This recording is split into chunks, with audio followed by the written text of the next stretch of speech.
Bonjour à tous et bienvenue dans cette nouvelle méditation biblique en vidéo que vous retrouvez tous les jeudis et les samedis sur cette chaîne YouTube, la chaîne de l'Église évangélique libre de Nîmes.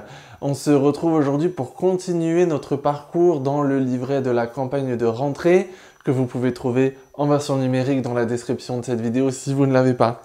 On est aujourd'hui à la page 29 avec un texte qui nous est proposé par Flavien Negrini de l'église de Poitiers et je vais apporter une méditation qui va être complémentaire à celle que vous trouvez dans votre livret. Donc vous pouvez, si vous le souhaitez, mettre en pause cette vidéo, aller lire le texte de Romains 10 versets 13 à 15 et puis aussi lire la méditation qui nous est proposée. Vous pourrez aussi la lire après. Elles vont toutes les deux aller dans le même sens mais être complémentaires.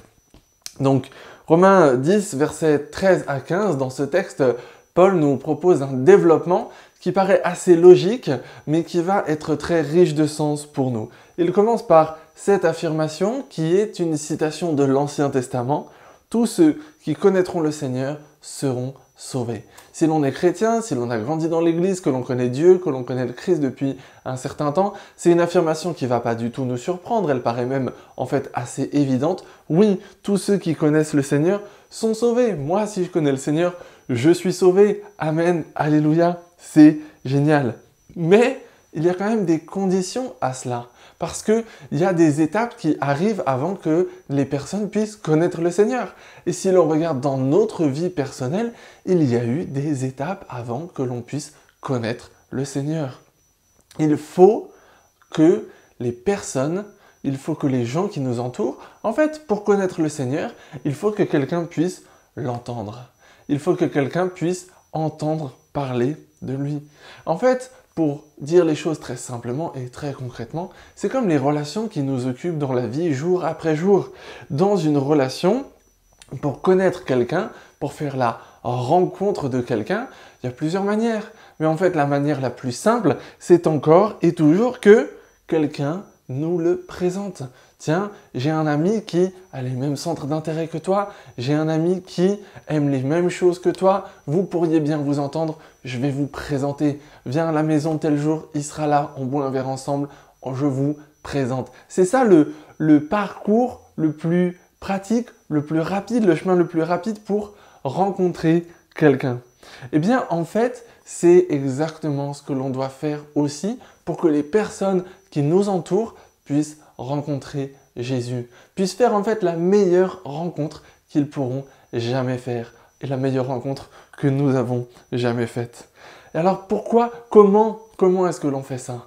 Eh bien, ce qui est très très encourageant là-dedans, et c'est ce que l'on voit depuis le début de cette campagne de rentrée, en fait, c'est que Dieu a déjà prévu les choses. Il a déjà prévu les choses parce qu'il nous a envoyés. Moi, il m'envoie, vous, il vous envoie. Où? Eh bien, là où on est déjà, mais vers qui?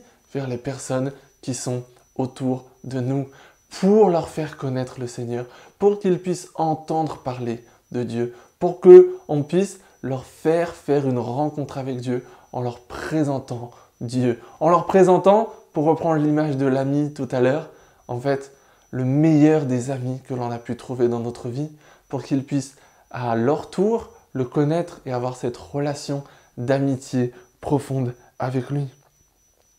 Et puis Paul termine ce texte sur un autre passage de l'Ancien Testament, sur ceux qui annoncent des bonnes nouvelles. Qu'ils sont beaux les pas de ceux qui annoncent des bonnes nouvelles. Eh bien, nous aussi, nous avons des bonnes nouvelles à annoncer. Mais ça va plus loin. Nous avons plus que des bonnes nouvelles, puisque nous portons la bonne nouvelle. Nous portons la nouvelle qui peut changer des vies, qui peut les transformer en profondeur. À quel point ce serait égoïste de le garder pour nous, à quel point ce serait finalement complètement insensé de garder cette nouvelle pour nous. Alors comme Dieu nous envoie, comme nous devons porter cette nouvelle, eh bien allons-y, présentons Dieu à ceux qui nous entourent pour qu'ils puissent en être des relations fortes, profondes avec Dieu, le Créateur de l'univers, et pour que ce premier verset puisse s'appliquer à un maximum de monde. Tous ceux qui connaîtront le Seigneur seront sauvés. Qu'autour de nous on puisse dire « Beaucoup connaissent le Seigneur, donc ils sont sauvés ». Je vous souhaite une très bonne journée. Je vous dis à dimanche, dès demain, pour notre culte à la rue du Fort à partir de 10h30 et puis à la semaine prochaine pour une nouvelle méditation biblique sur cette chaîne YouTube. À très bientôt.